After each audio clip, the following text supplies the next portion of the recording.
true crime with strategic eyes. Strategic back again. Okay, I'm putting the yays back in here because I'm happy to be live. All right, guys. So first of all, we're back. I think you guys can see me. I'm here. I don't believe that was law and crime. I think that was a lesson that we learned. Because that body-worn camera was so riveting and so emotional, I didn't give my usual commentary that makes it transformative. It was not law and crime because when that video ended, there was no copyright or anything like that on the show in YouTube. And so people get mad at you, at creators, when we talk too much on these videos. Now you saw real time why a creator has to constantly stop the video, put their 2 cents in and make it transformative. Because if you don't and you're playing somebody else's video, YouTube will stop. I can't even speak because it's so late in the night. They will stop your stream, okay? So when you make it transformative, they don't. So normally when we're watching this type of videos and we're playing other channels' videos, we are stopping constantly. We're making it transformative. I'm giving you my professional opinion and all that good stuff.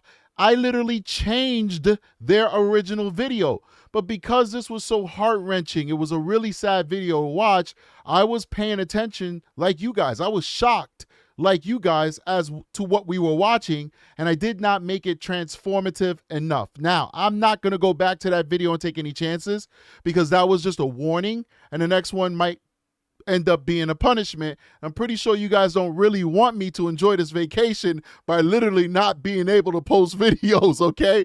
So we're going to take it easy. And we're going to pace ourselves. But we're back into this because we need to cover this story. And this voice needs to be heard. And listen, this is a freight train and we moving forward. And if anything gets in our way, we're going to run it over, right? So that being said, guys, once again, now you know why we do what we do as creators. You've seen it with your own eyes. You got to make this stuff transformative. So I want to start off the show by, number one, inviting all the viewers to understand what we're talking about. We're talking about Rebekah Baptiste. She was a 10-year-old girl who was found on the side of the road. Her parents brought her there. Rather, it's not that she was abandoned there, but her parents brought her from their home in the wilderness in the middle of nowhere. My understanding is that their closest neighbor was 4 miles away. They brought her via quad 4-wheeler to the side of the road, contacted 911, and the police arrived to find a unresponsive little girl. She goes to the hospital. This happens on July 27th. By, I believe, July 30th, she goes to the hospital and she's no longer with us. Well, she's in the hospital from the 27th to the 30th and she loses her battle with life. And unfortunately, we find out that the parents did the most horrendous things to her. And I don't know, like this is my second live. For those of you who just popping into this for the first time, this is a very emotional case. It's even hitting me on a personal level. It's making me feel the pain of what this little girl was going through vicariously. So certainly I'm sorry that I'm stumbling on my words and I'm just a little bit emotional right now. But she suffered immensely, more so than any human being should have to suffer, especially when she hasn't even had the opportunity to live much life. So anyway, we're going to jump into that. So I'm going to start off with an interview from the neighbors, kind of giving you their perspective on what they observed of this tragedy. Let's do it.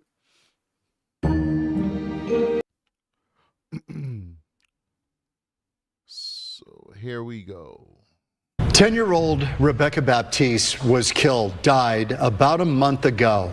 Now her father and her father's girlfriend, his father's girlfriend, will be in court for the first time. We are hearing from neighbors as well tonight. The suspects, as John mentioned, her father and his girlfriend, in this case, told police what happened the day Rebekah died. But in an exclusive interview tonight, a neighbor tells a much different story. Fox 10's Kenzie Beach reports.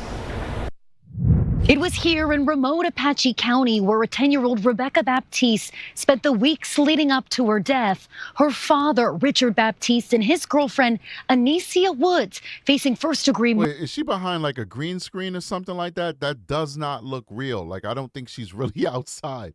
Big shout out to Light Chaser 2021 with a $10 super chat. Thank you so much for supporting the channel. I think we got another super chat before that. I want to acknowledge that before we jump in. Rebecca T is a recruit. $5 super chat from MM Claire says, I could tell you were shocked. Shooketh. I hear you. Leslie Martin with a $5 super chat as well. Thank you so much for your generosity, guys. We appreciate it. Let's keep going. Murder charges. The family moving to this yurt-style home, moving from Phoenix to the Nah, she's really out there. They just did some really interesting camera effects. Okay, so this is the home. desolate, remote area, 8 miles down a dirt road. Wow, 8 miles. Off Highway 180 in northeast Arizona. River Meadows Ranch spans across a remote and isolated 28,000 acres. After 10 years and 12 reports made to the Department of Child Safety, it's where the Baptiste family moved their 3 children and where neighbors saw 10-year-old Rebekah alive. Yo, look at them. They're in the desert, ladies and gentlemen. They're literally in the desert. There's nothing out there. That's not a place for children. I'm sorry. I know there's some off-roaders and some outbackers and some backpackers or whatever you want to call yourself, survivalists. That's okay when you're doing it by yourself or with your loved one. The two, you and your wife, you and your husband, want to go out and live in this kind of environment, sure, go for it. Have fun. This is not a suitable place to raise children. I'm sorry.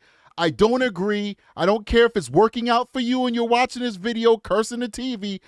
I don't think that this is appropriate. Number one, there's no one for these kids to play with. There's no stimulation.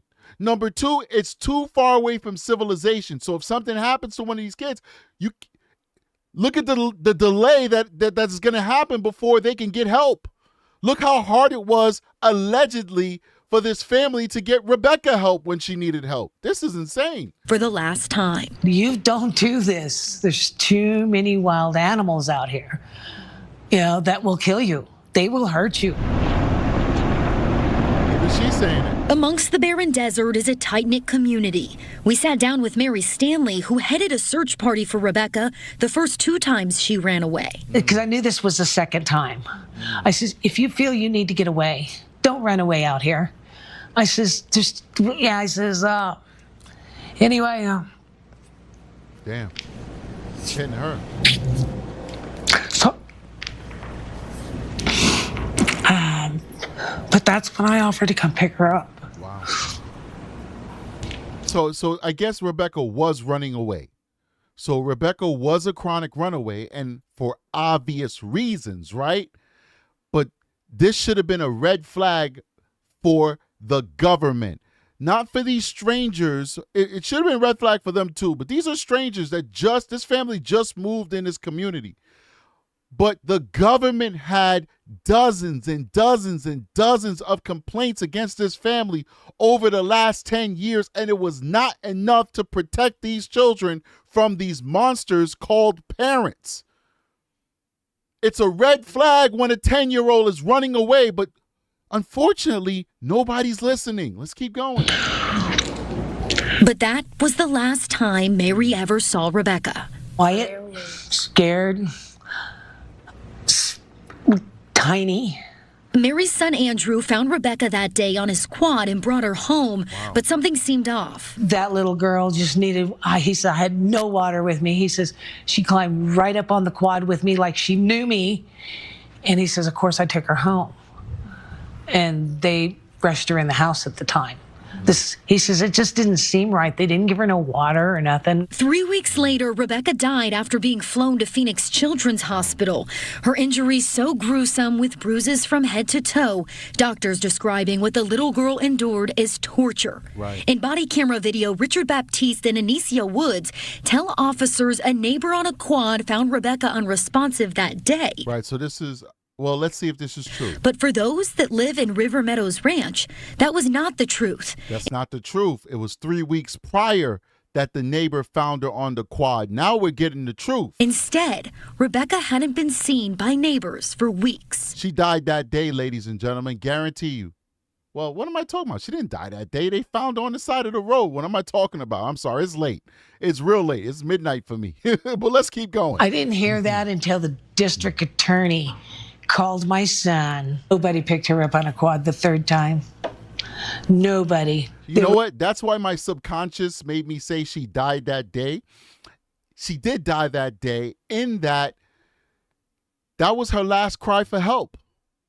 Her fate was sealed when that neighbor unwittingly and unknowingly, not understanding the true danger that she was in, we're not blaming that neighbor at all, not even 1% of blame to that neighbor. When that neighbor did what one would think you're supposed to do, which is return the child to the parents 3 weeks prior, that was her death warrant, signed and sealed. Let's keep going. There was no call out for search. There was no call out for nothing. Following Richard Baptiste's arrest, he admitted the young girl was looking for help the time she ran away. Richard stating he didn't deserve to be a parent and at times had hit Rebekah too hard. Wow. If I'd even thought, I'd have called the sheriff. And right now, to be honest, if I could get my hands on them, both of them, they wouldn't walk off that property. They really wouldn't. All right, very, very sad stuff, guys. So please do hit that like button. This is our second stream. The first one was shut down by YouTube. I admit I don't think it was transformative enough, so I admit when I'm wrong, and I definitely have no problem to cast blame when I'm not wrong. I don't think that YouTube was wrong in what they did. It was so shocking what we were watching. I did not make it transformative enough. So this is our second stream. We're going to ask you to please hit that like button so we can get into the algorithm. We do appreciate your support. There's a lot of people that was on that stream that's not on this stream. So we're hoping you hit that like button, you engage in the chat so we can get put into the algorithm. We can attract some more people over to the channel. All right, we're going to go over to the next video. This is just heart-wrenching stuff, ladies and gentlemen. So now you guys are up to speed on what went down. Let's go to this article over here.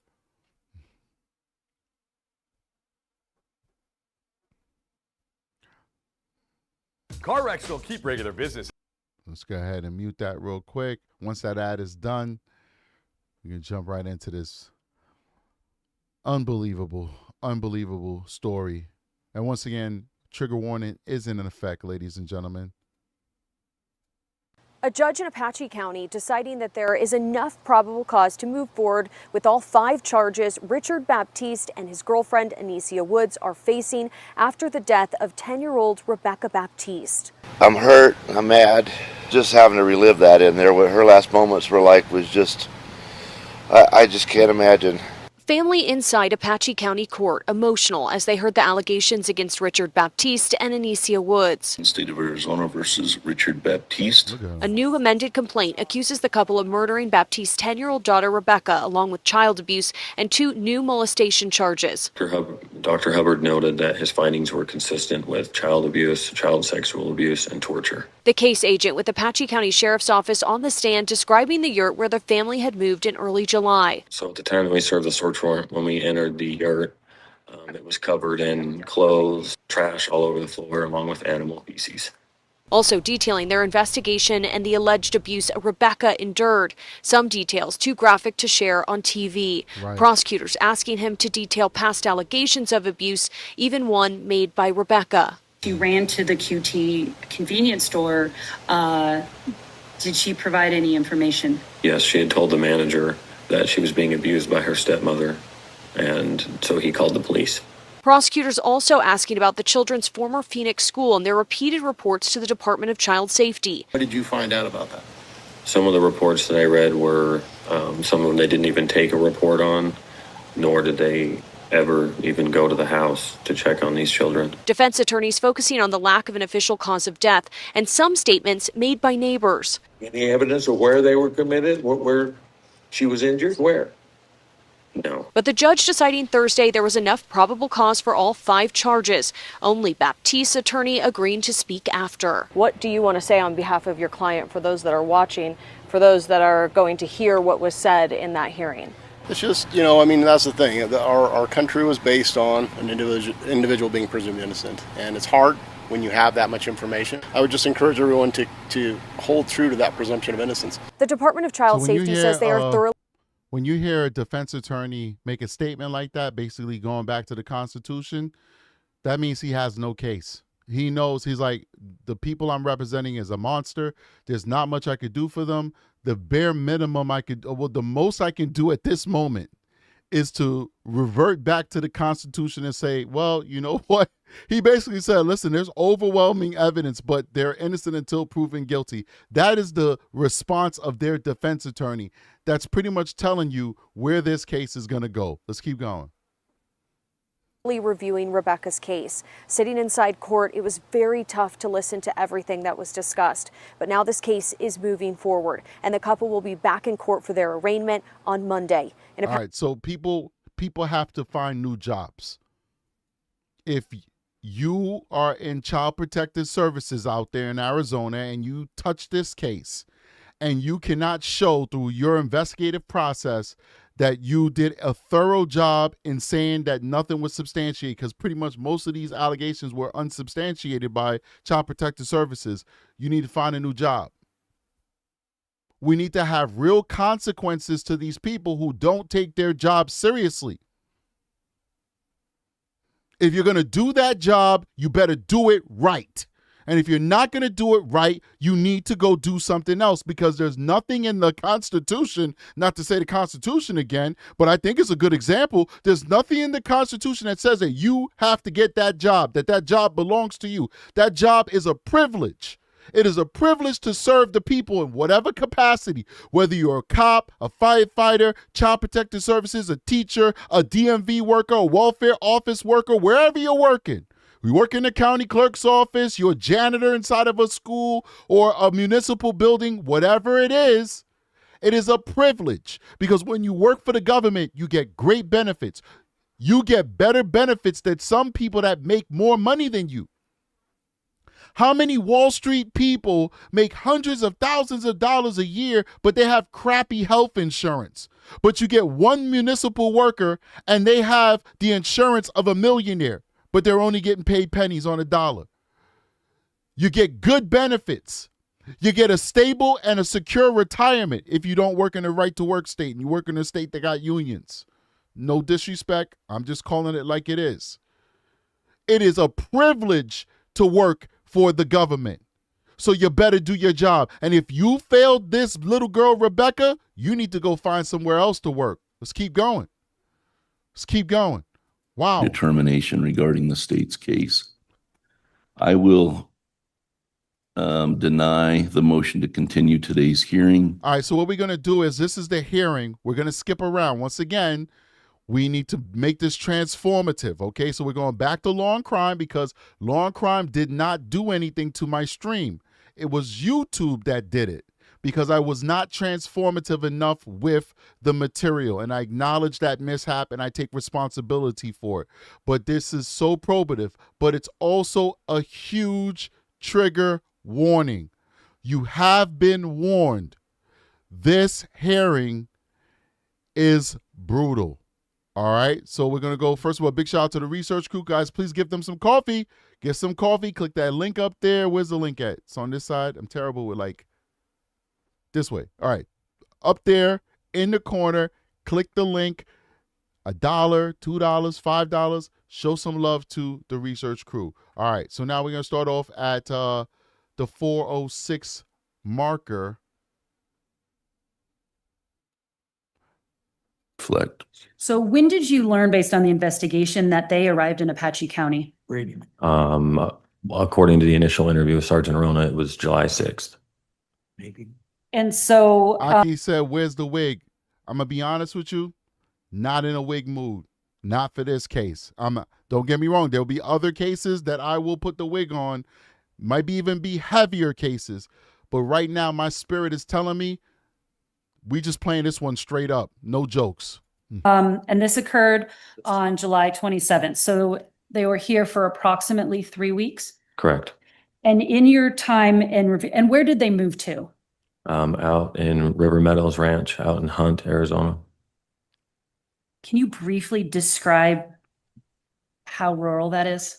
It's nothing but dirt roads, surrounded by trees with small structures spread out throughout the middle of a field of trees. And in terms of being to their resident, can you give an approximate of where the closest neighbor would have been?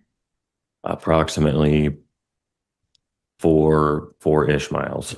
All right, so now you guys, remember, we're skipping around. We'll give you all the relevant parts. So now you guys know the kind of layout of where they're living. They basically live in the middle of nowhere. Let's go to the next timestamp. This one's at 9:05, and this one is going to detail the living conditions that they were in. Let's Family keep in going. July. Correct.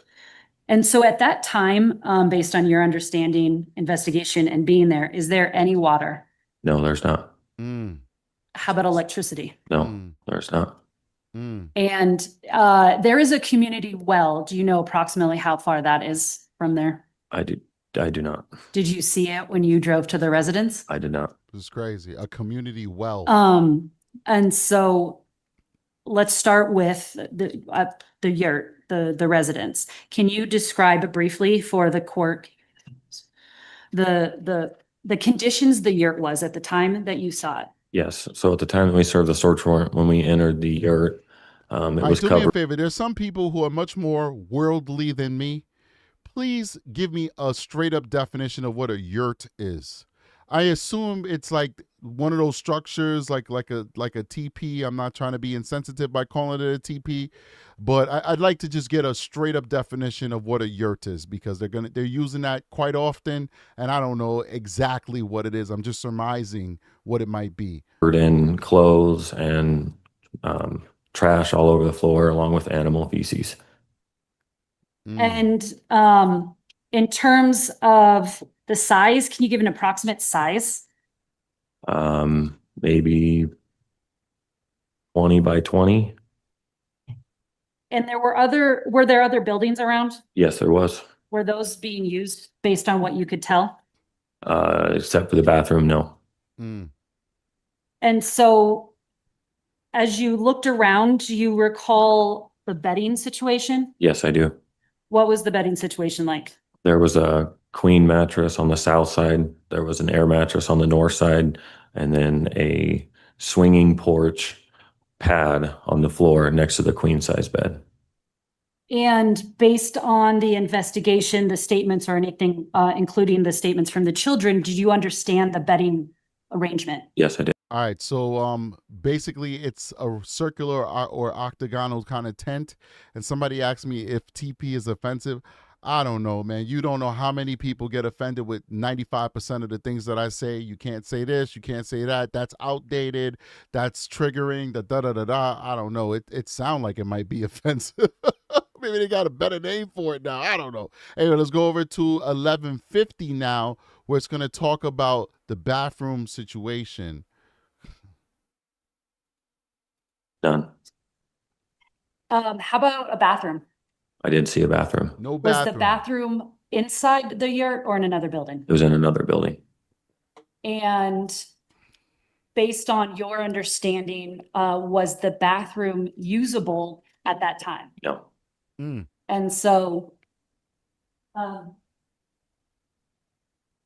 while you're in the bathroom, is there something that stood out to you that was unusual for you to find in there? Yes, there was. Can you describe to the court what you located in the bathroom? It was a hairbrush with large clumps of blonde hair. Oh boy. Blonde hair? Yes. And you've seen pictures of RB? Correct. Color is her hair? Blonde. During the investigation, was there information? Well, I'm sort of getting in front of myself here. I want to show the court, I want to show you what's been marked as state's exhibits. What's she pulling up? Let's 74 through 95. Look, oh, these are mine.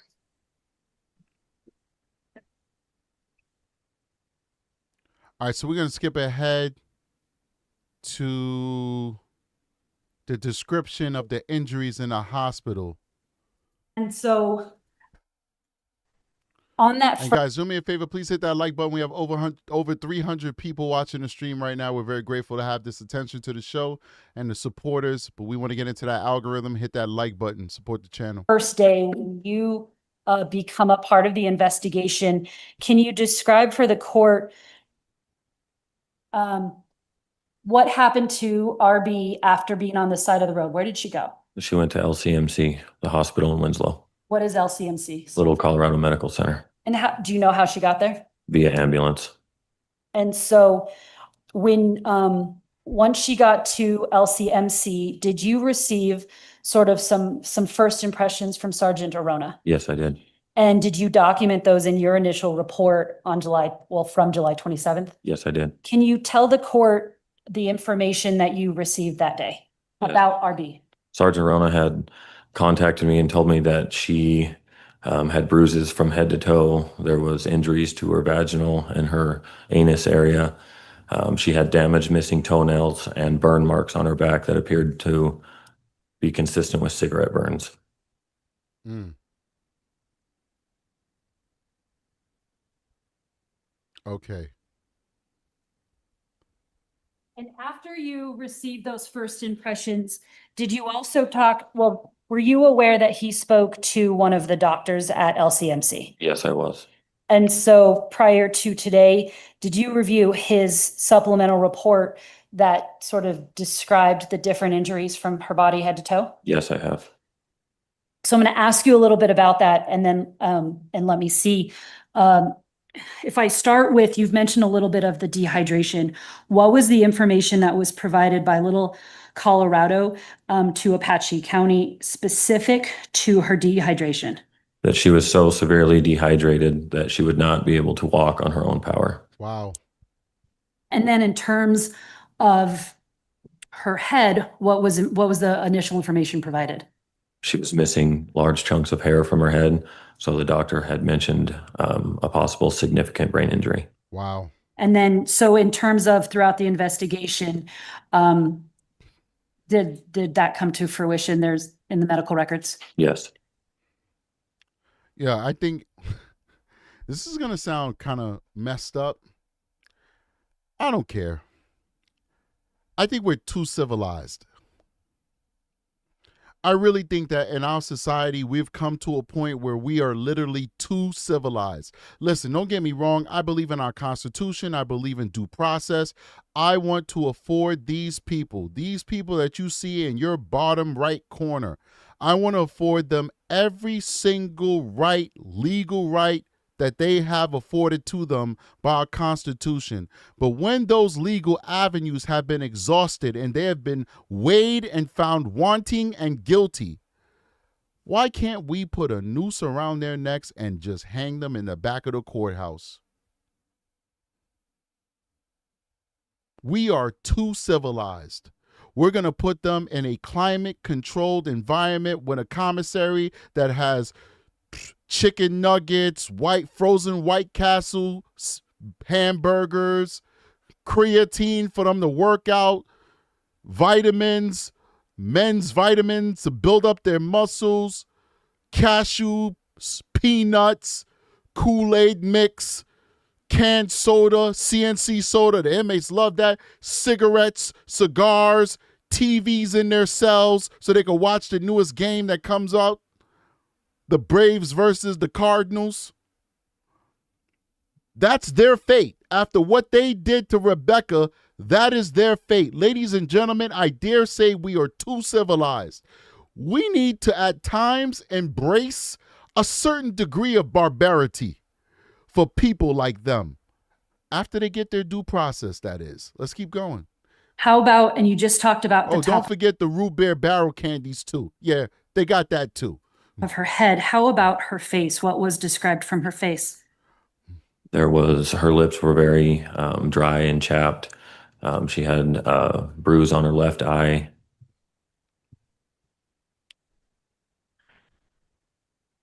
How about her arms? I would need to refer to Sergeant Rona's supplement. Okay. That's not the right one. Somebody said that they're Catholic, no death penalty. Well, I'm not Catholic. So it is what it is. We live in a democracy. We should definitely put it up to a vote. If the majority of people agree with it, then that's the law of the land. Everybody's religion is their own religion. You practice it in your privacy of your own home. Let's keep going. Think.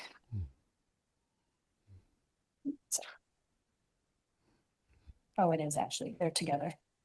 That was the first one that went out. And give me just a second. I'm also going, before today, have you reviewed the photographs that were taken of RB at both Little Colorado and Phoenix Children? Yes, I have. All right. So I'm going to bring you the report so you can describe the injuries, but I also will show you the pictures if that will also help refresh you.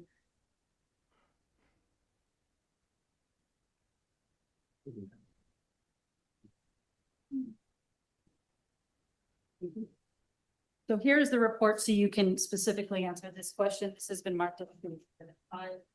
This is UN Sergeant Arona. And so I'm referring specifically. This is Sergeant Arona.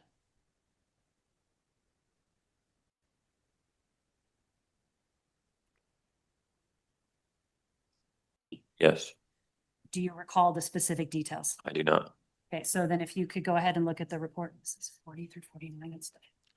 It's funny how they do business there, because in New York, you can't just say, do you recall, then look at the report. You have to say, if you provide me with my notes, or if you provide me with the documents, with the medical report, it will refresh my memory. That's the verbiage you have to say. You can't just say, in a New York court, you can't just say, well, do you remember? No, don't. So can you look at the report? I mean, and don't get me wrong, I think that's much more expedient. Like, why do we have to go through this whole choreographed song and dance in New York, when it's like, I don't remember, this paper is going to remind me, just let me read from the paper. But we have to say those specific words when testifying in New York court, whereas I guess in Arizona, they just matter of fact with it. Like, yo, do you remember? No, I don't remember. All right, read from the paper. I like that. I appreciate that.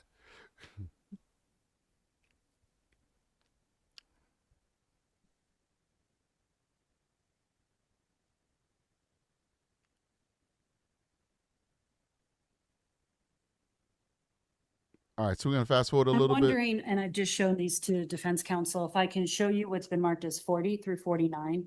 These are labeled as photographs from Little Colorado. This might help you. Order that photographs and medical records that will be admitted during today's hearing will be sealed by. All right, so we're going to go ahead and skip ahead to 38, because it's very probative, but I think it's in the best interest of the show to keep it moving. Let's keep going. So we just talked a little bit about Little Colorado. I'm going to briefly talk to you about Phoenix Children's Hospital. Did you also review? And this is what's going to be said in this timestamp is heartbreaking. So please keep that in mind. Another trigger warning, but this entire section of the show is basically a trigger warning. Let's keep going. Collect those records and review the photographs? Yes, I did. That may help you.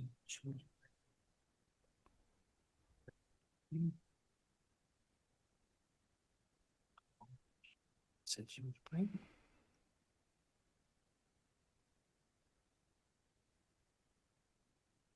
They just said that.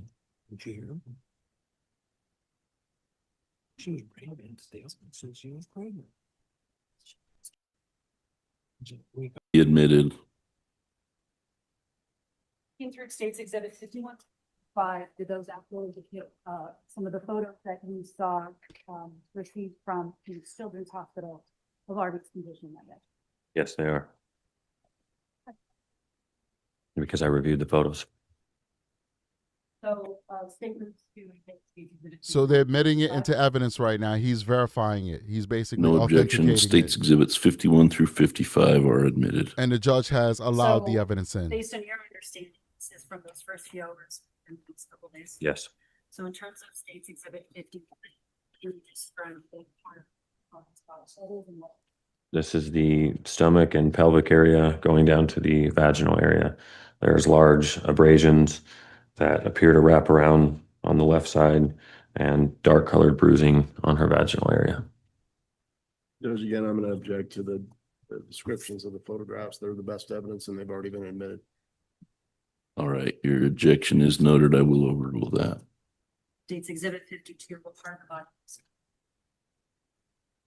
It is RB's back with a large abrasion on her right side.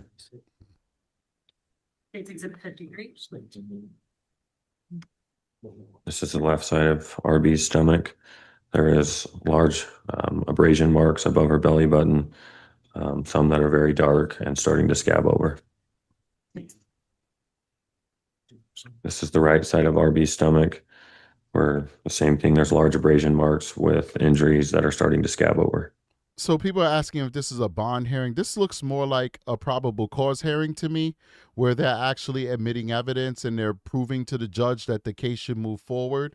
So I think this is a probable cause hearing. I could be wrong. I think I'm right, because they're scheduled to be arraigned Monday, if I'm not mistaken. But this sounds like a probable cause hearing to me, or some type of hearing where it's a probable cause hearing. Let's keep going.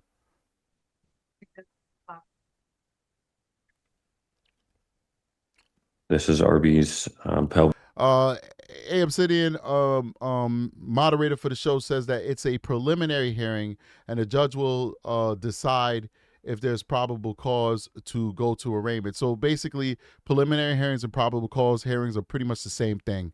There's some places call it preliminary hearings, some places call it probable cause hearings. Same exact thing. Thank you, A Obsidian, for letting us know. All right, let's keep going. Area along with the vaginal area with large abrasions starting from both sides of her legs, wrapping all the way down into her inner thighs on top of her vaginal area.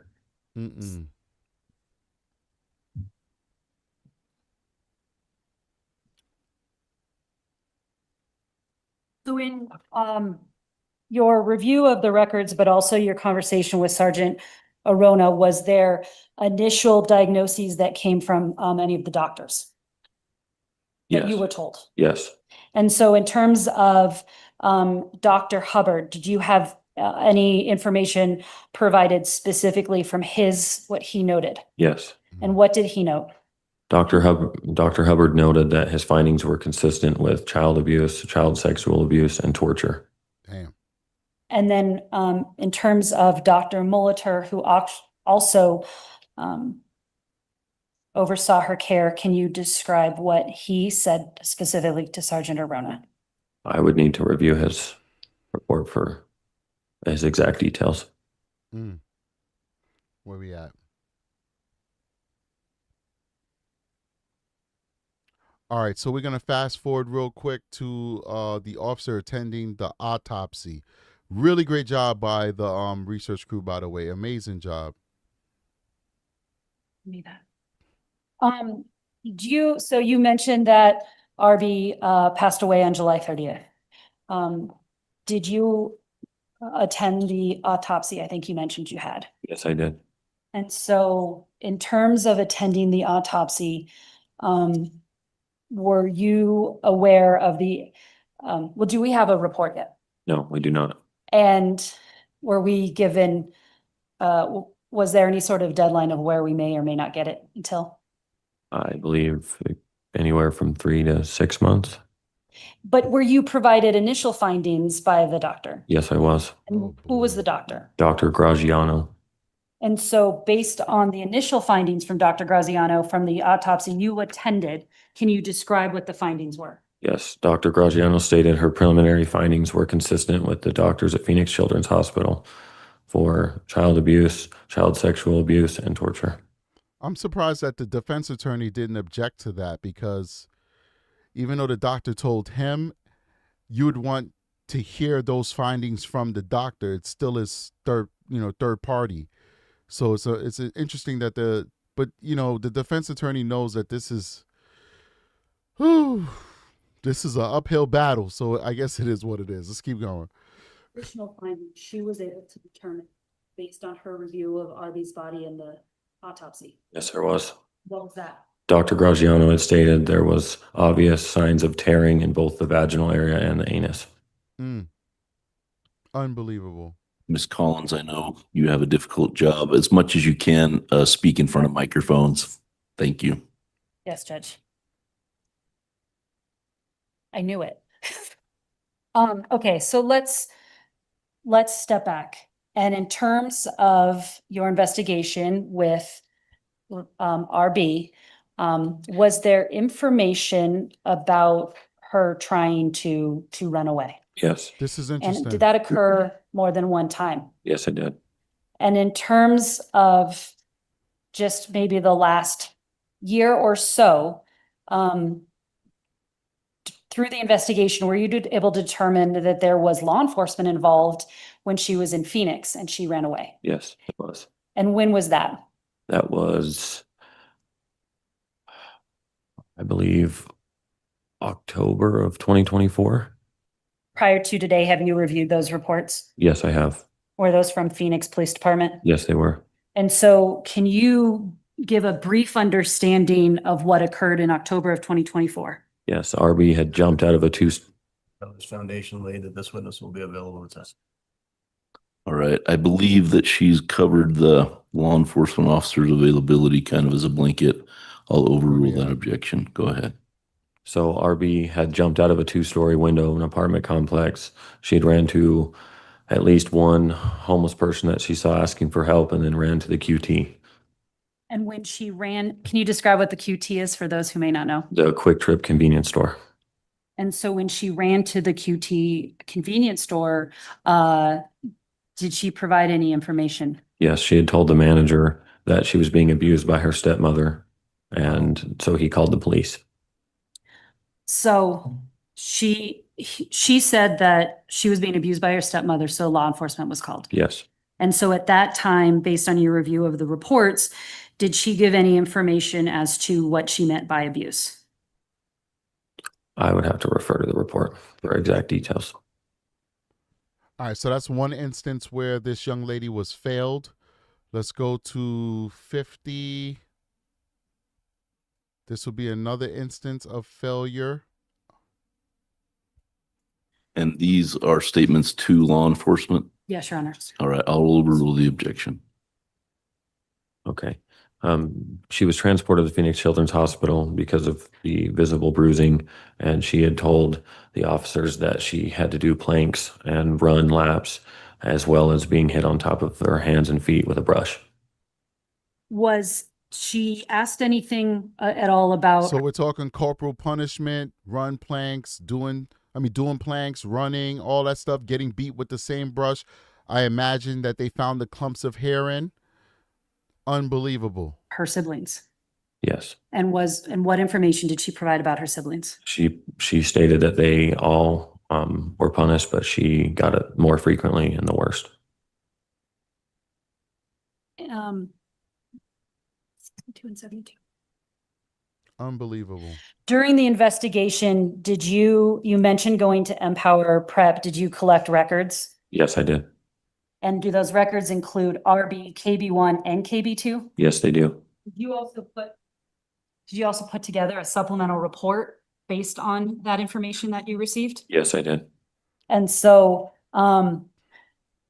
based on the investigation, were there several dates provided by Empower Prep of when DCS was called? All right, so we're going to skip ahead a little bit, but basically all of the children complained about the same exact thing in terms of the corporal punishment, the exercising, and then being assaulted during doing the exercises with various objects, okay? So basically, none of their offspring were free from this type of abuse. Big shout out to Kelly Baker with a 99-cent super chat. Appreciate you. Sad face. Definitely appropriate for what we're hearing. All right, so we're going to go over to we're going to skip over 106. Timestamp 106 is going to talk about the Safe Sane exams that were done on all of the kids, but they did not discuss in detail what the results of those exams were. And if you don't know what a Safe Sane exam is, it is basically what is colloquially called a RAPE kit.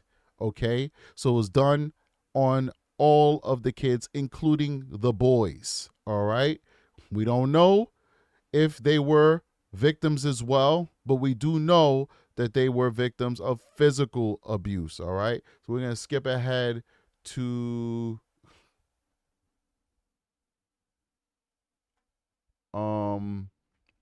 we'll skip ahead to 117. At 111, basically the kids are saying that they last saw their sister on July 27th running laps or walking in the desert.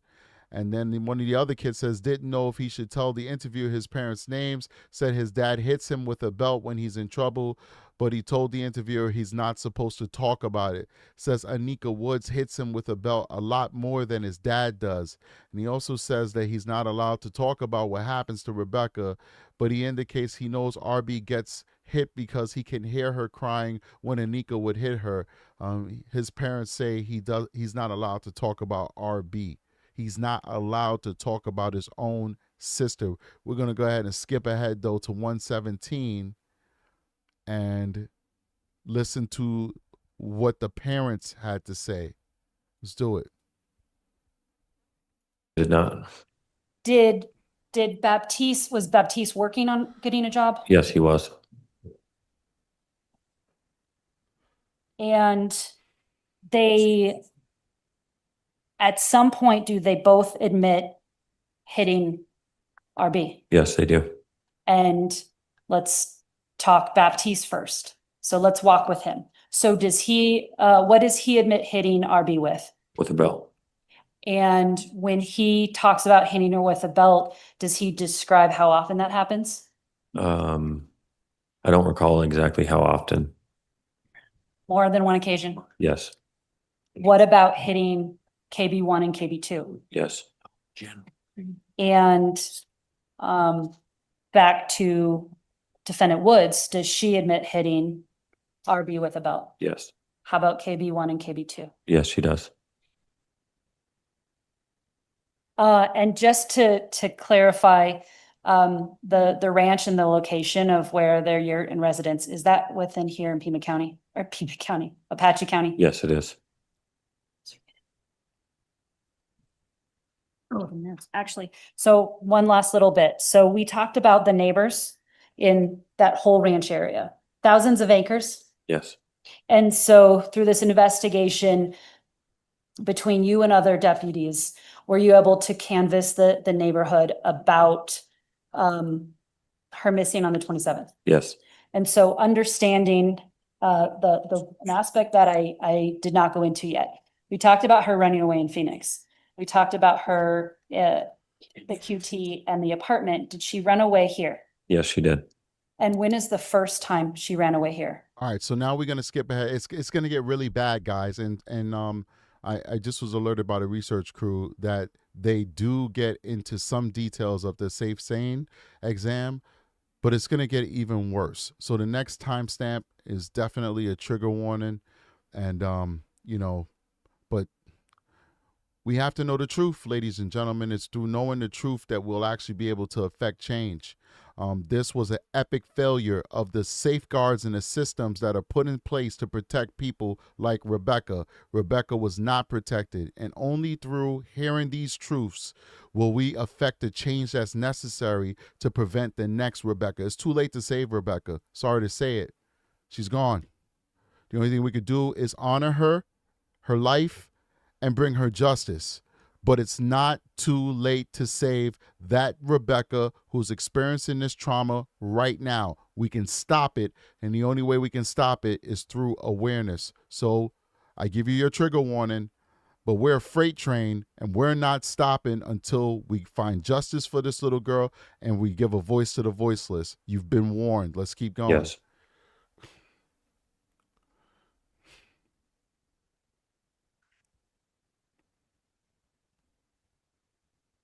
The items you collected at the home, was there anything in there that showed a presence of blood or obvious DNA apart from the brush? And I'm sorry, I went too far forward. My apologies. This is where I need to be, right here. Perfect. You don't know whether or not he knows CPR or not. I do not. Did RB have some kind of disease on her mouth? From what the parents stated, Was that confirmed? that is, don't have the report back. I don't know. Wow. Was that identified as something observable, that there's appeared to be cracking of the lips or maybe scabs in the lip area? Yes. And that's consistent with what the Baptiste said is the result of the disease that she had? Objection, speculation. Do you know the answer to that question? I do not, Your Honor. I'll sustain the objection. So Rachel Nongari, I'm not going to say it on the live stream, but Rachel Nongari, the question that she's asking is the answer to her question. So if you guys want to know what she had, go in the chat and it'll clearly state what she had, what the father and the mother gave to her. Done tests or swabs on Mr. Baptiste. Yes.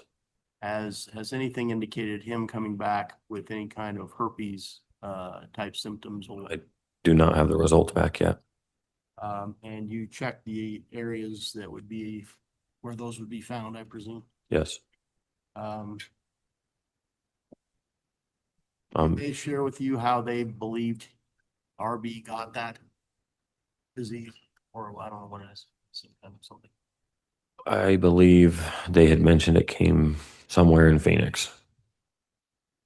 That he was kissing a boy, or she was kissing a boy at school or something. That sounds correct.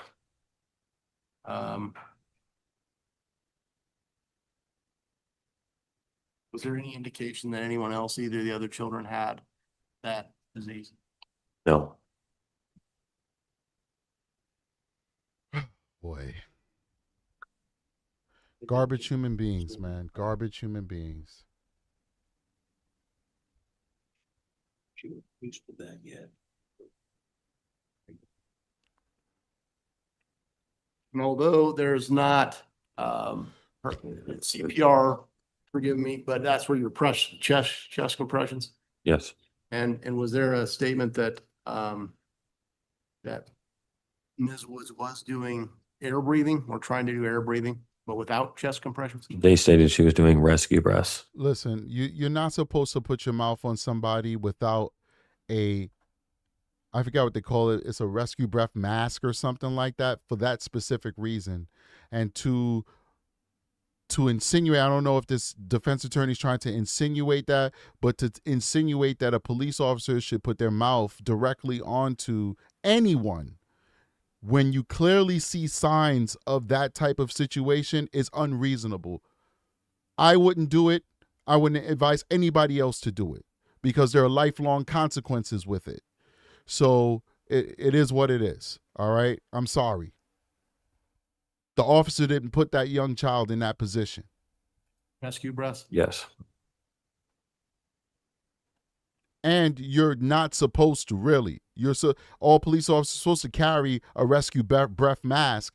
I have one in my bag and I'm not even on the streets dealing with people on a day-to-day basis. I also have one in my medical kit at home. You're supposed to have a rescue breath mask. You're not supposed to. What if you have something and you give that innocent person whose life you're trying to save something because you're putting your mouth on them? That mouth-to-mouth thing is for the movies. That's not in real life. You're not supposed to put your mouth on somebody else's mouth. Let's keep going.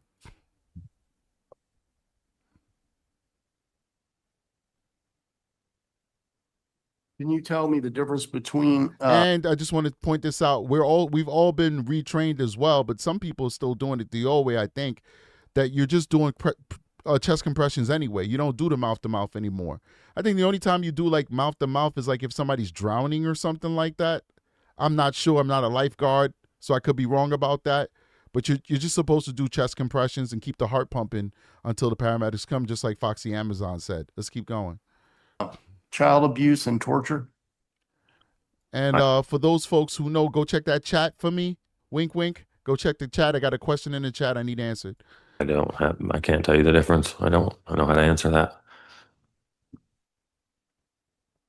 Did the doctor ever elaborate on what those specific terms meant to him when he wrote them down? I would have to refer to his report.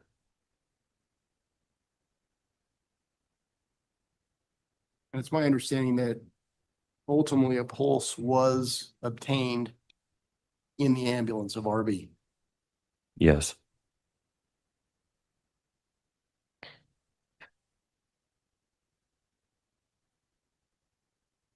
Was there some indication, either through interviewing of neighbors or parents, that the shoe size that RB was wearing were either too big or too small? Not that I recall. Okay. But it would be, if they were in those reports, they would be in there. Is that correct? I mean, whatever's in there is in there. I believe so.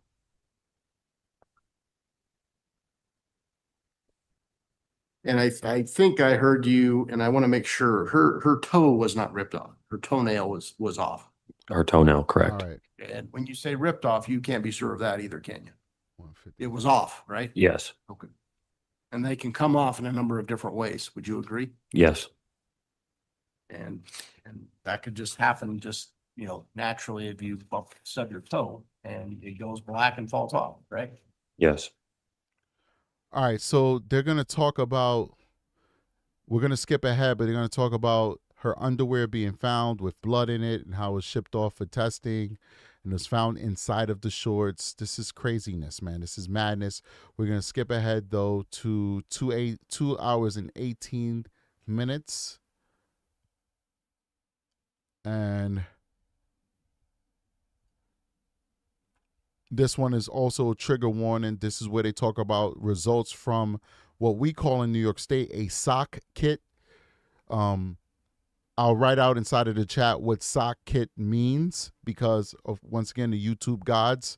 But the sock kit is the same as a safe, sane exam. Okay, I'll write that out in the chat right now. Let's listen to it.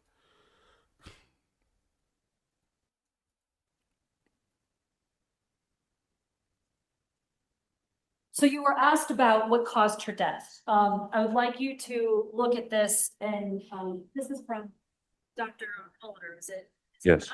Okay, so I'm just like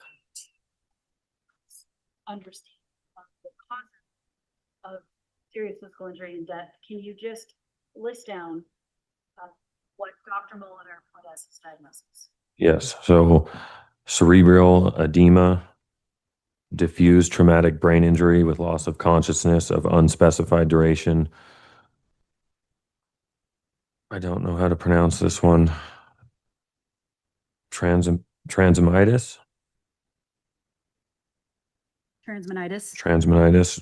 Traumatic alopecia of abdominal wall, traumatic.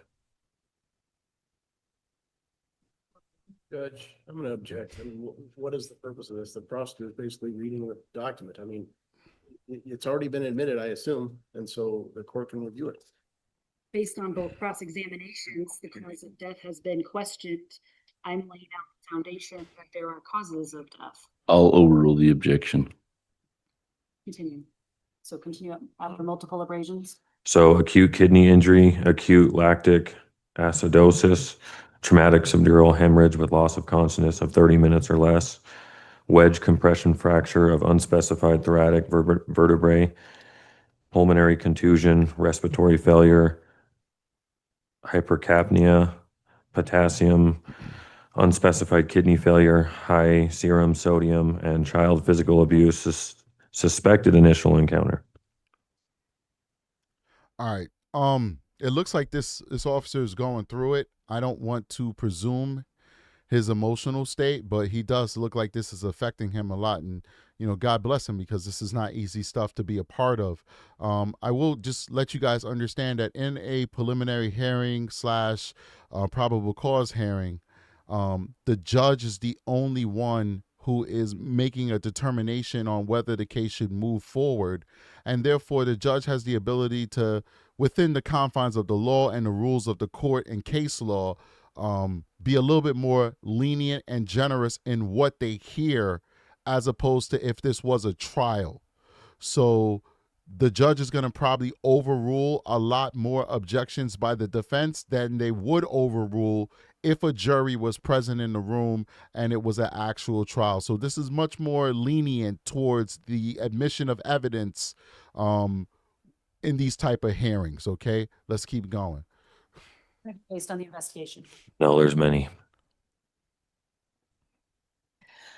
I'm going to hit this briefly. You were asked about the Brady. Based on your understanding, was all of that by the end of that document unsubstantiated? Yes, it was. And as you sit here today, you believe you were cleared? Yes, was. So I think they had some issues with his truthfulness, but he said he was cleared of it. They said like a Brady hearing. So basically maybe he didn't turn over some notes or something like that. I'm not too sure. They're not going into details about it, but apparently they did have some type of hearing, maybe in a different case, because you have to disclose these things in prior cases. There's also like a lot of big cities will have like a naughty list of officers and detectives that have had issues with truthfulness in court before, and that thing follows you. It's like you have a criminal record. Every single time you go to court, they're going to be bringing this up. And if you are, if it's substantiated and it can be proven that you were unprofessional and you lied or something like that, in many instances, you can't work investigations anymore. Because you've been proven to be a liar, no jury will believe you. So this is some serious stuff here. Apparently he had something in the past, but it was proven to be unsubstantiated. So he's in the clear, but he's still going to have to talk about the allegations for the rest of his career, even though he was cleared of it. And that kind of messed up, but that's how court works, right? Let's keep going. We're asked about KB2 and the fact that he never brought up a food or water issue. I'm going to show you what's been marked as State's Exhibit 62. And we actually talked about it earlier. It's the November 16th, 2024. So when reviewing this, is this based on KB2? Yes, it is. Yeah. And look at this, but can you review this specifically for just about food and water and the treatment by his parents?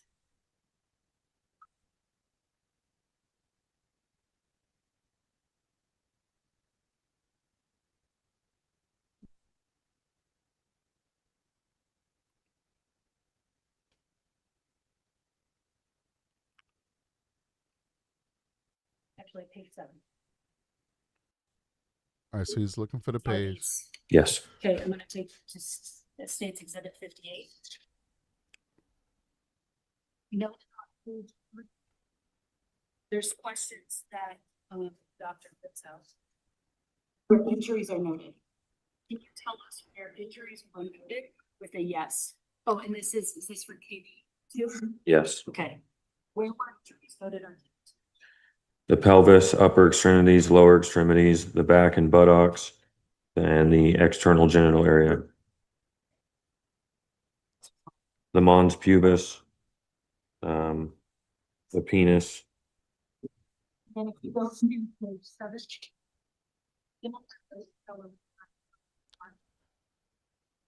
So they're talking about the little boys now, and they have red injuries. bruising with petechiae to, I can't read that. Petechiae is strangulation, guys. Suprapubic area, red bruising to the pubic area, bruising to upper buttock, bilateral, red bruising over shaft of penis, red bruising. The boys got the same treatment. Extent to lateral shaft of penis bilaterally. that's okay. 1 through 5 is okay. And then The boys got abused as well. The same deal as the little girl. Yeah, they're talking about the little brothers, guys.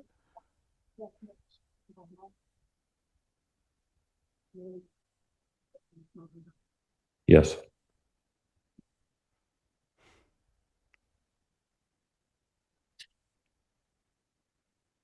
See, this is not You to were not asked to about talk religion, man, but this is why I like being a Protestant, because we have no problem killing these fools. These are monsters. and they belong in hell, and they should be expeditiously, as T.I., the rapper T.I. likes to say, he made up his own word, expeditiously. They need to be expeditiously dispatched to their home with Beelzebub. If bad guys every single day could walk these streets and decide who lives and who dies, then the state, after giving you your due rights and your due process and your constitutional blah, blah, blah, blah, blah, should have the same right as these bad guys to send you home to Beelzebub. They did not afford Rebekah her constitutional rights. They didn't give Rebekah due process. They took her life. So I'm happy that my God allows me to say, as long as the state gives them their due process and is fair and judicious with them, that we can send them where they deserve to be with Beelzebub. No disrespect to the people who are much better than me and believe otherwise. Believe me, I'm not even being funny. You're better people than me. It takes a lot to be forgiven. It takes a lot to be empathetic. In no way am I trying to play you, crack jokes, or demean you. I acknowledge you are a better person than me. But I like being flawed. Listen to what they did to these kids. I do not want my tax dollars to pay for them to have HBO, Cinemax, and ESPN for the rest of their life. If you have never worked in a prison, then you don't know what I'm talking about. It doesn't matter if it's a prison in Alabama or a prison in New York. This is not about liberal and conservative. All these inmates get the same treatment. They all get commissary. They all get cable television. They all get their personal gyms. When you're trying to run and make time to go work out at Planet Fitness, they got a gym 5 feet away from their cells. That's what they're going to experience for the rest of their life. Climate controlled, 3 square meals a day, best healthcare on the planet, best dental on the planet. The only thing they won't give you is braces. Doesn't matter if you're in Alabama, doesn't matter if you're in Mississippi, doesn't matter if you're in New York, Florida, or California, the same treatment. I would rather not give them Club Med after what they did to those beautiful little children. I'm sorry. We're going to send you home to Beelzebub. And for those of you who don't believe in it, you're better people than me. I appreciate you. Thank God we have people like you in this world, because maybe if there was only people like me, it'd be straight up anarchy. I admit it. It would be anarchy. Blood would be in the streets. Judge, I'll be really quick. Blood of justice, that is. Maybe just 5.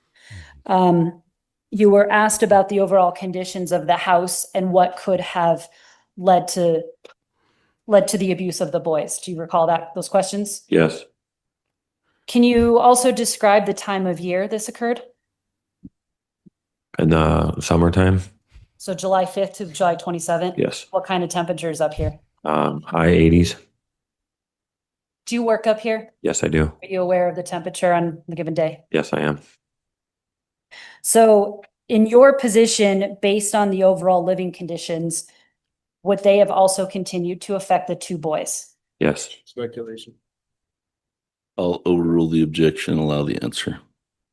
You were asked about the DNA swabs in sort of multiple fashions. Based on the same exams they're going to the court, were swabs taken for all 3 children? Yes, they were.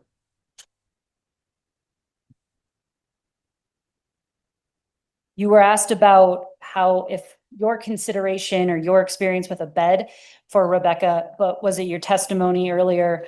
Why was she sleeping on the floor? Because she was in trouble. You were asked about the damages that were done to Rebekah RB and why parents would take her to get help. Now, that's speculation, but can I ask you, what I would like to ask you is, based on your review of these injuries, no, I'm not gonna, that's gonna speculate. Foxy Amazon says, Osmodius, not Beelzebub. Osmodius represents lust and hell. Listen, listen, Foxy, I ain't trying to know those people down there that good. I don't need to know their names and what they like and how they get down. All I know is they down there. They need to stay down there, and these people need to go join them. We're about to end the stream soon, people. You were asked about KB1 and KB2 not talking about screaming or hearing anything. Is it your view over the investigation that both KB1 and KB2 on multiple occasions told DCS and or Empower their parents told them they couldn't talk about things? Yes. And that has happened over the last course of several months. Yes, it has. And that included KB2 on July. Did that include KB2 on July 27th? Yes, it did. I want to clarify because you mentioned medical records for when she got jumped out of the apartment complex. Your review of everything, we have 2 sets of documents from PCH. All right, so they're kind of like saying things that we already went over. Guys, please hit that like button. I'm just giving it like maybe 5 more minutes and we'll end the stream because it's late. It's a school night and you guys have hung out with me for quite a while. Let's see if they say anything probative before we go. But please hit that like button, support the channel. We have 430 people watching us at 1 in the morning Eastern time. For some of you guys, it's even later than that. And we're very grateful that you guys are sharing your time with us. Please hit that like button so we can get into the algorithm and we can be seen by a wider audience. We appreciate you. And once again, no shade to any of my religious people. Well, I'm religious, but who have different beliefs. There's no shade. You guys know I jest, I play, I challenge, I have a good time. I'm not trying to offend anybody.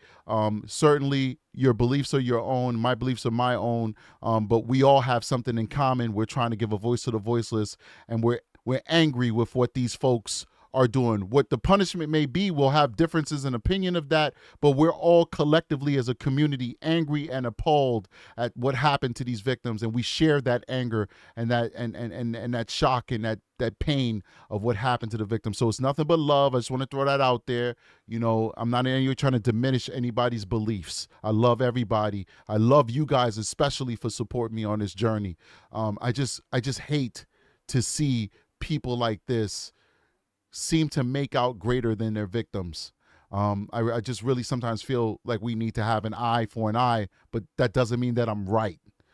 I may not be right. Maybe it's not the right thing to do, but you know, I'm only human. Let's keep going. To clarify, is one from July 27th and one from October 2024? Yes. And so were you perhaps crossed up when asked about her jumping out of the apartment, and could those documents have been from when she went to the QT? Yes. Do you have any documents that I've put in front of you that are from Phoenix Children's from when she jumped out of the apartment? No. You were asked about Anne not giving any indication, or any neighbors, about their concern at the time. Is there any indication that any of them saw them swimming or without their clothes on? No. And while none of them gave concerns prior, is there anything a part of the investigation where now looking back, they do have concerns? Yes. And what is that based on what you've seen in the investigation? As far as the neighbors, Yes. that all of the injuries were hidden underneath clothing, and the children never said anything because they were told not to talk about it. You were asked about other witnesses that could have seen this between the 12th and the 27th. Besides the 2 witnesses in courtroom today, Baptiste and Woods, do you have any indication that there was anyone else there who could have been witnesses besides? All right, so this is a good point. I'm gonna cut this and we're gonna go to this article that's gonna list all of the different instances that Child Protective Services, and we'll end this stream here. I'm using this right here. The research crew has a different link. Let me just click that real quick and see what the research crew has to offer. Yeah, wow, unbelievable. This one kind of breaks it down a little bit more. Research crew, does this have like, are they gonna, I don't know, you know what, let me play this one and then we'll read it out. So, because this has a video, maybe the video will be a little bit better for us to rock out real quick. And then that other article actually lists out what happened, what were the allegations. And I think that's very, very, very probative. And then we'll end the show there. So we still have a little bit more to go, and I apologize for that. I know some of you guys felt like you was just a little bit closer to the bed. You can always log out at any time if you want.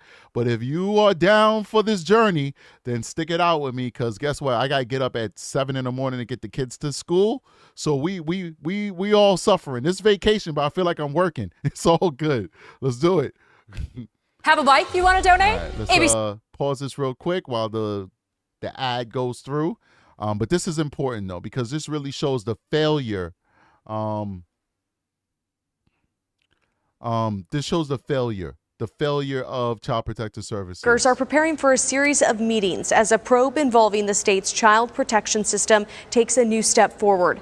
This follows the high-profile deaths of 3 kids known to the Department of Child Safety, including 10-year-old Rebekah Baptiste, whose father is in custody accused in her death. Tonight, I'm taking questions about... Emily said I'm guilt-tripping her to stay. Well, Emily, you don't have to go if you don't want to. You could stick around with me just a little bit longer. That case straight to the governor, and for the first time, hearing from Rebekah's mom and grandma. She loved pink, she loved balloons, she loved her brothers, she loved her family. Rebekah Baptiste's mom and grandma experiencing immense grief, asking us not to share their faces. She was so smart. Telling us on Wednesday they didn't get to say goodbye to the 10-year-old girl. Oh, I'm mad. I'm so angry. They hurt her so bad. On July 27th, a police report says officers responded to an intersection in Holbrook, a 911 call coming from Rebekah Baptiste's dad, Richard, and his girlfriend, Anicia Woods, who told police the little girl had run away and was found by neighbors. When officers arrived, the report says the child was not breathing. She looks very undersized for 12 years old. I mean, for 10 years old, my apologies. Very undersized for her age, but I don't know how old she would have been in this picture here, so I'll reserve my comment for when I see more recent pictures. And was severely injured. She was taken to Phoenix Children's and died on July 30th. Well, I was with him for 11 years. Facebook videos show Baptiste playing with Rebekah as a baby. Now he and Woods have both been charged with first-degree murder and child abuse. And yes, it is a tragedy, but nobody's talking about how that little girl ran. She ran her heart and soul off to get help. We need to remember her as a hero because she is a hero. She's the bravest person I know. How many of these victims just stay there? The young ones her age. How many? She tried to get away. She tried to tell people so many times. She is a hero. She fought for herself, but nobody listened. It always works out that way, that nobody is listening. Just like nobody listened to Madeline when she was drawing those crazy pictures inside of her notebook. When she was crying and having mood swings and all the stuff she was doing in school, nobody was listening. Nobody listened to this girl, Rebekah, when she had even more courage than a Madeline Soto, not to denigrate Madeline in any way. Because this 10-year-old said, this is happening to me, and nobody listened. And Child Protective Services, nothing to see here. Excellent home. They live in the middle of nowhere in a bungalow. I don't even know the name of it. What's the name of it? What's the name of that thing? The big old tent that they kept saying? I don't know. Humans shouldn't live in that. I thought we evolved from that. That's like Stone Age housing. I don't know the name of it. Somebody say it in the chat. A yurt. This is America. What's a yurt? We don't speak that language here, a yurt. They're living in a yurt in the middle of the desert with no running water, no electricity, no toilet, no food. She's running away, telling everybody who would listen, I'm being abused. Nobody's listening. Says Baptiste and the kids had recently moved to Apache County. Prosecutors there saying that 2 other children in the home also had injuries. He should be here today. We should not be having this conversation. Something has to be done. Something needs to be done. Rebekah's death has sparked outrage. Her former school here in the Valley telling ABC 15 in the last year they contacted DCS 12 times to report suspected abuse and neglect regarding Rebekah and her siblings. Are you in touch with DCS about this case? Heads must roll. Do you guys hear me, ladies and gentlemen? Even the school did their job. And usually the school is the failure point. The school did their job 12 times. 12 times.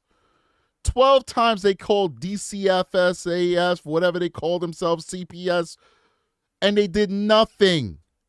Nothing. Yes. Wednesday, ABC 15 asking Governor Katie Hobbs about Rebekah. Obviously, this case is very tragic and had a horrible outcome. DCS is investigating internally what happened. Where's my script? How do I answer this in the most politically way where I'm saying something but I'm not saying no? Where's my script? Obviously, this is very tragic and this has happened and this shouldn't happen and we're doing an investigation. Where's my script? Because I can't think off the top of my head. I can't speak from my soul because I have no soul. These people don't care about kids. They don't care about kids. They're just collecting checks. There's no passion in her eyes. There's no contrition. And most importantly, there's no apology. It's okay to say, you know what, we're investigating this, but we're sorry that this happened to this little girl. That's not saying that you admitted to anything wrong. You're just collecting a check. And if there is anything that we need to do differently, we will implement that. Oh, yeah. Do you think that DCS is doing enough to protect kids? We're going to make sure going forward that we are. DCS sending us a new statement telling us Rebekah's former school, Empower College Prep, called their hotline 5 times in the past year. They say just one of those times the allegations met statutory reporting criteria. We will follow up with DCS and Empower, the school holding a celebration of life for Rebekah next Thursday. As for state lawmakers, we're told we only had one that met the criteria. It's not our fault. Not our fault. We only had one that met the criteria. Okay, well, let's go see what some of these allegations are here. So big shout out to Arizona News, Arizona's family. All right, let's scroll down and let's go to some of these allegations. 2015, August 29th, 2015. DCS receives a report alleging neglect of Rebekah by her mother and father. The report detailed concerns about the condition of the home and possible drug use. DCS says no evidence was found to support the allegations and the case remained open. So I guess this didn't meet their criteria either. So May 5th, 2016. DCS received a report alleging that Rebekah had a severe diaper rash and an untreated ear infection. DCS says no evidence was found to support the claim, and the family was referred to Building Resilient Families. The case was closed on May 12, 2016. I guess that didn't meet the criteria either, but why would you refer to the family to some type of counseling or program if you felt like they didn't do anything wrong? Well, let's keep going. October 31st, 2017. One report alleged that a 10-month-old child was left alone for several hours. No evidence was found to support the allegations. DCS says the family declined community resources and daycare. The case was closed on December 29, 2017. Now, that certainly didn't meet it because, of course, by the time they arrived to the house or apartment, wherever those people were, somebody was with the kid. Whoa, miraculously. Well, let's keep going. March 14th, 2019, the report claims that the children's mother exposed the child to substance during her pregnancy and Rebekah and her siblings were being neglected. The children were removed from the home and placed in an out-of-home care, according to DCS. So they substantiated this because they removed the children from the parents' care. Well, they stayed out of the parents' care until July 26, 2021, where there's another contact. Let's see, children still in DCS care. So they've been out of the home since 2019. It's 2021. They're still in DCS care. Why did they get their children back? I don't know. We're going to keep going. Maybe we'll get elucidated. We'll find out why. All right, I don't know. Let's keep going. Children were still in DCS care when the agency received another report alleging neglect of a newborn child by Rebekah Baptiste. So the other children were gone. He's now, these predators, they like to make babies.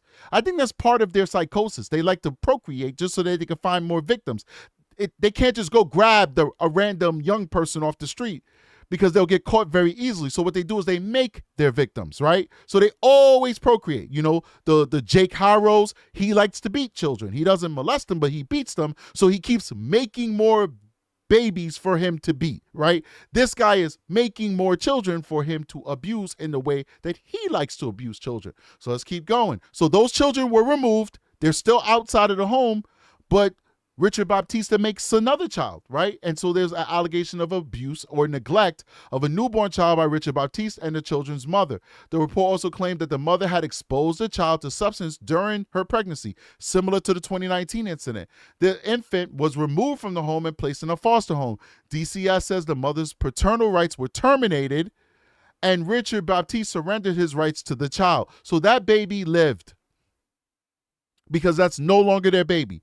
So they had children removed, and then they had parental rights terminated on another child. What more do you need to show that these people should not be allowed to have children and keep them?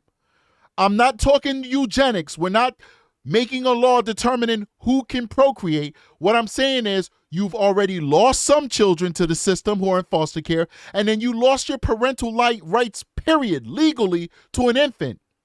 And yet we're still allowing them to have children. Let's keep going.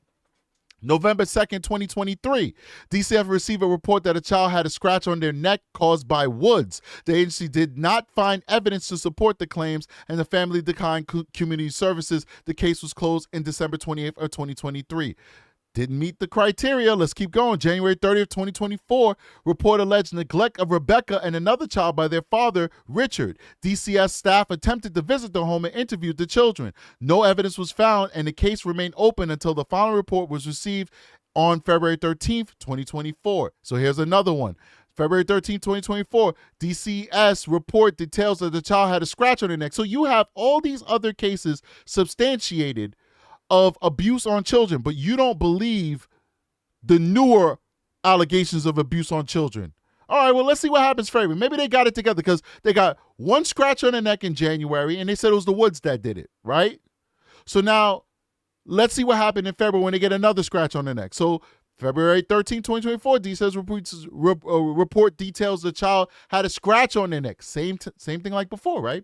Reportedly caused by the Woods. No evidence was found, and the family was provided with a list of community resources.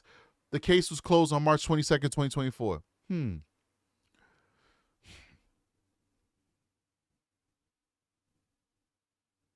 Okay, just in all fairness, I got confused.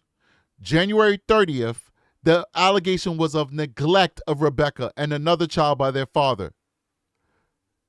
And then February 13th was the scratch on the neck. And then it was closed out and it's unfounded. September 13th, 2024, a report claims the child had a scratch on the neck. So here's another one. At my peripheral saw 2 scratches.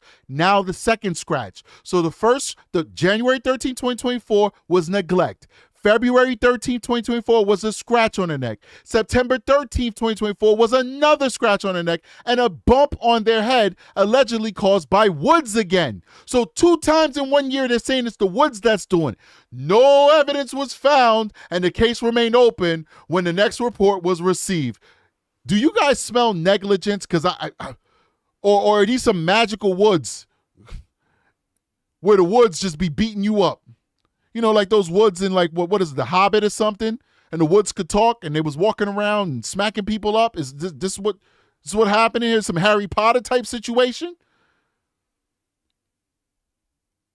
This seems like somebody who doesn't like their job, who's just trying to get through it and just keep it pushing. But in the meantime, you're subjecting these kids to this dangerous situation that it ultimately resulted in one of them losing their lives. Let's keep going. October 17, 2024, DCS receives a report that Rebekah had marks on her hands and feet and other children were disciplined through exercise. No evidence was found to support the claims and the case was closed November 18, 2024. Why can't this DCF worker be charged with a criminal charge? I feel like this is criminality. I feel like this is such negligence that this is criminality. If it's the same worker, somebody needs to go to jail. Let's keep going. January 16th, we're starting to get close to the end of it, guys. We're getting close to the end of this beautiful soul's little life. January 16, 2025, a report details that Richard Baptiste allegedly made Rebekah run as a form of punishment without allowing her to use the bathroom or have water breaks. DCS did not find evidence to support the claims and the case was closed. So they didn't see that this little girl was malnourished. They didn't see she was malnourished. with the Herpetosaurus Rex growing on her face. They didn't see that. They didn't see that. They didn't see none of that. Okay. May 19th, 2025, 2 months before Rebekah's passing, DCF received a report that children were being spanked as a form of punishment. Department staff attempted to visit the family's Phoenix home and the children's school, but found the family had moved to Concho, Arizona. The case investigation was still ongoing where Rebekah died. They got out of there and moved into the wilderness where nobody could see what they was doing. What they didn't anticipate is Rebekah's resiliency to try and seek help. So she still was running away. She still was making it hot. Because Rebekah was a hero. Just like her grandmother said, she was a hero. Rebekah saved her 2 little brothers. She sacrificed herself for her 2 little brothers. There is no greater act of love, fealty, dedication, and bravery than what Rebekah did for her little brothers. She saved her little brothers' lives. Unfortunately, it took her life for us to start paying attention as a society. We failed her. All of us. I failed her. You guys failed her. Arizona failed her. Our tax dollars pay for these services, and it's our duty as the public to keep these people honest. If I go in those streets and I handcuff somebody a little too tight, marches are going to come down the streets, buildings are going to burn down because the public holds me accountable as a police officer. Why are we not burning down buildings? Because our child protective services are failing our children across this country. They failed Madeline Soto. They failed Emmanuel Haro. They failed Baby Promise Faith. They failed Rebekah. All across this country, red states, blue states, this is a nonpartisan issue. They failed Nitz Mary. Remember Nitz Mary? Nonpartisan. They're failing our children. And what happens when it happens? Nobody cares. This lady comes on the TV and says, well, mistakes happen all the time. We're currently investigating to make sure that it never happens again. And that's the brunt of it. That's all we're going to get out of it. Nothing more, nothing less. But if I put those handcuffs on a little too tight, whoo, boy, the world is over.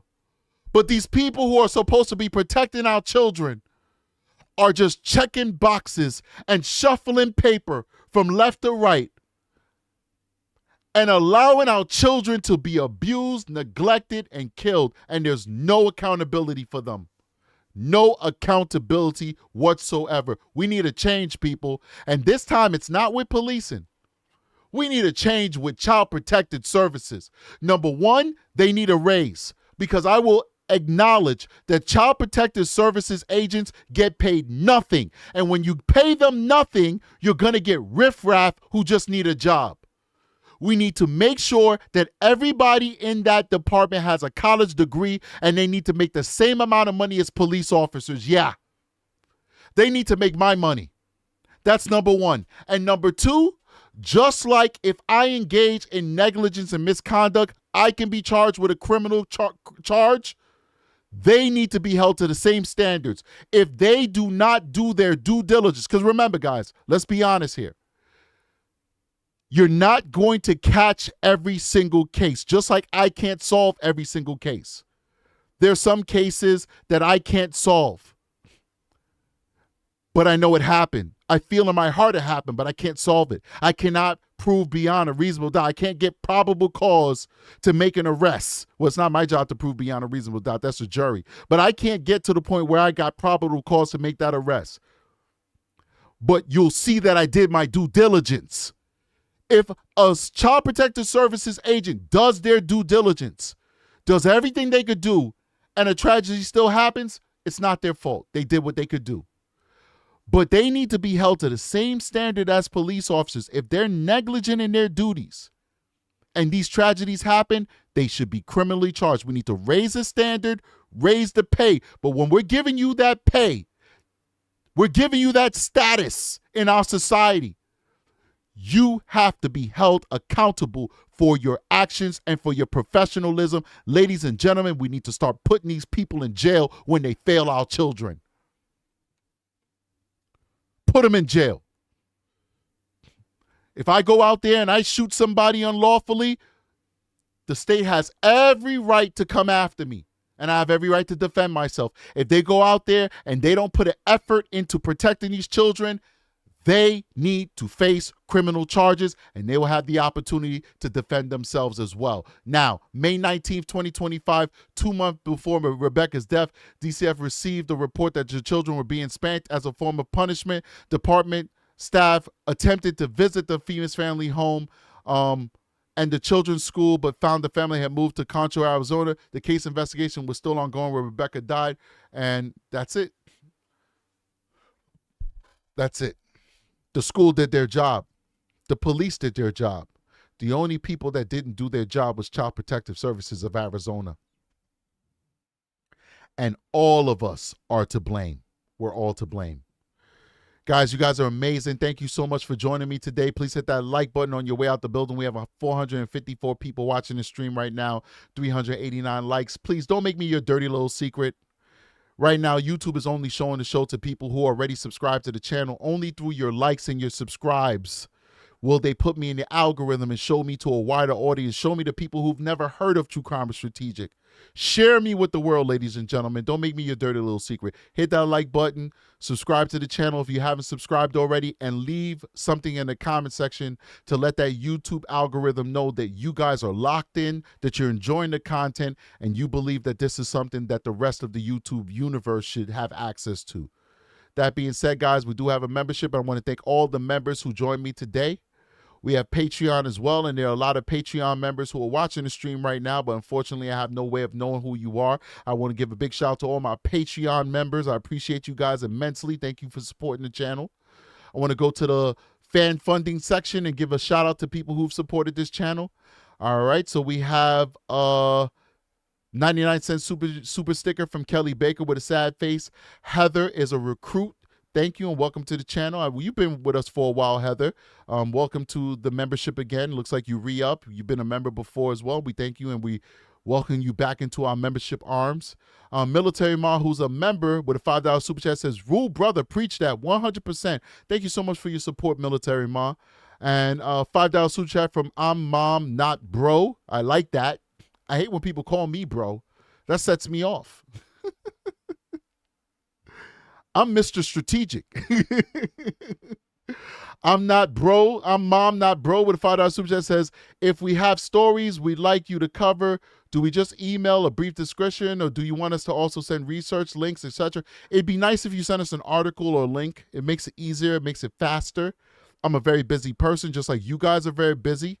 But if you want me to cover something, I would hope that you just take just a moment extra to get a link to an article or a video that we can easily go in there and check it out real quick. And the reason why we ask you to do that is that we're getting so many different suggestions from so many different people. It's kind of hard when you just send me a name or a sentence or a screenshot or a picture of something, and then I have to go ahead and, go into search and do my own research. If you have to and you can't find anything else, then go ahead and do that. We'll take whatever you send us, but it does make it easier if you give us a lead, all right? A more solid lead than just a sentence and a name. That you asked, so that's what we're saying, but we're grateful for anybody who takes their time to send us a suggestion and just interact with the channel, period. But you asked for what we would appreciate, and that is what we would appreciate. A link or an article or something like that. ABUS3D, who is a mod and a member and does so much for the show already, so we certainly would never ask for her to give us a super chat because she does so much for the show already, and we appreciate her immensely.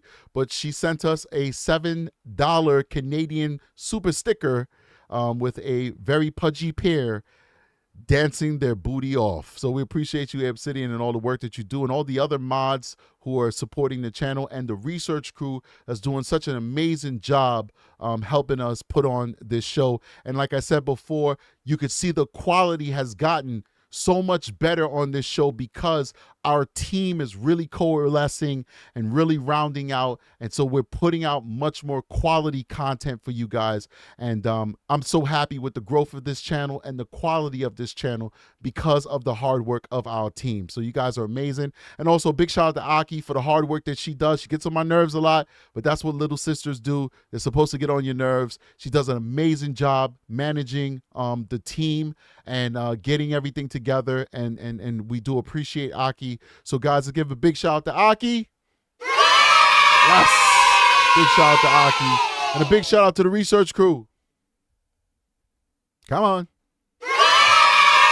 And lastly, a big shout out to all our mods and everybody else who supports the channel and all the way that you guys support us, and we appreciate you. And for the last shout out, we're going to give a shout out to Sherilyn Grovet, who just signed up as a recruit member to the channel. All right, it's time to get out of here, people.